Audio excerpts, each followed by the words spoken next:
The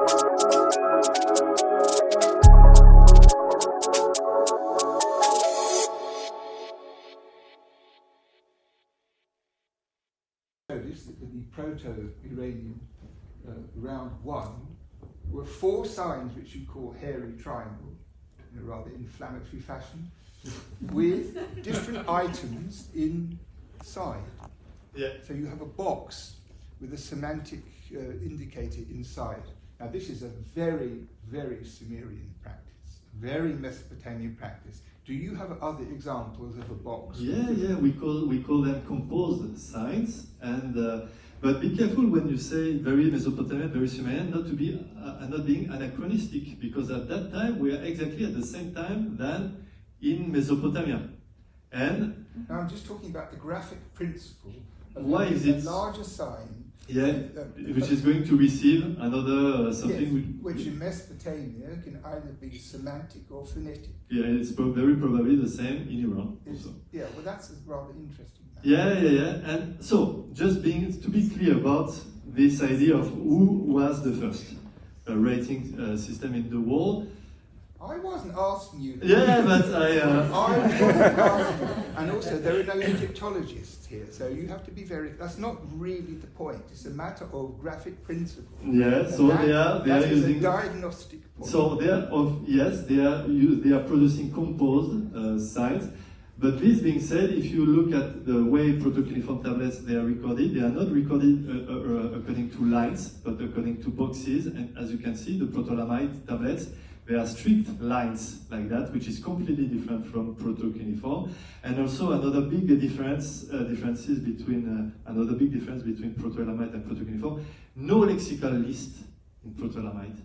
Very interesting, this phenomenon. We have administrative and lexical lists for proto-cuneiform, no lexical list in proto-Elamite. And if you look at the majority of the signs, you just have few numerical signs which are common, and I think it's a common heritage from the numerical stage.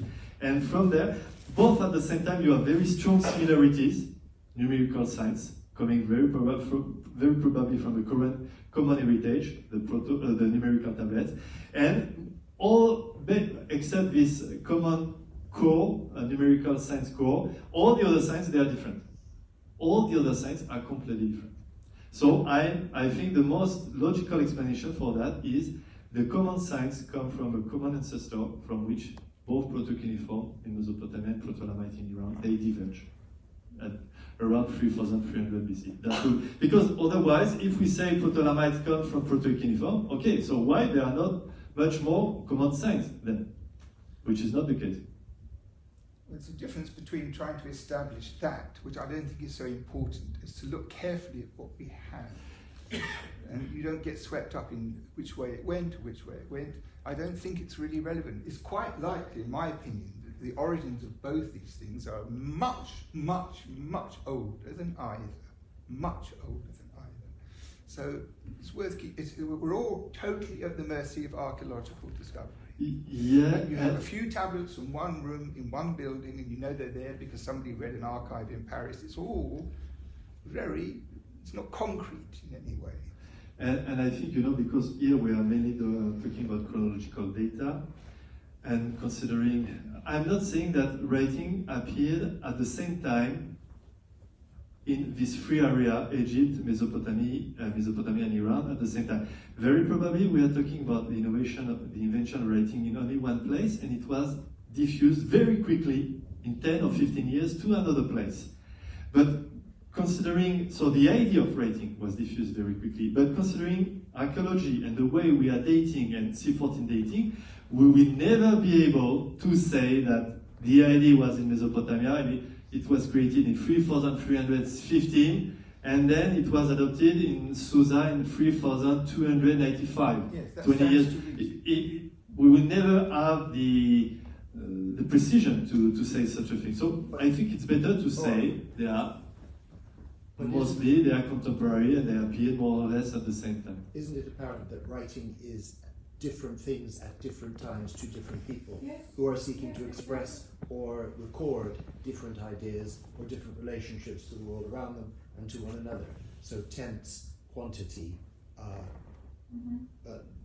directionality, these are all reflections of the human mind, and the human mind and culture itself is evolving and changing, and this is only one reflection of that, as Dr. Finkel is saying. So you're quite right, you can't be precise, but because you can't be precise, you have to stick with the concrete record and not extrapolate. No, but I'm very emphasizing on this point, because right now the main mindset is to say protocuneiform is the first writing system in the world, and protocuneiform is the mother of Proto-Elamite. That's the main idea. You go and check Wikipedia, that's the mainstream idea. And debunking that idea is fine. Yeah. Supplanting it with another that is equally erroneous will achieve nothing. But I think based on the current data, based on C14 dating, based on the logical arguments that there are almost no common signs, but just this numerical signs which comes from the previous phase, which are the numerical tablets, I think it's safer to say that they are sisters and not mother and daughter. I agree. Yeah. Right, one other thing, you do yourself an injustice by saying that the writers were conservative. The correct way, in your point of view, is to say that they developed a perfect writing system for their own language. Why would they muck around? Thank you. Thanks a lot. I will remember.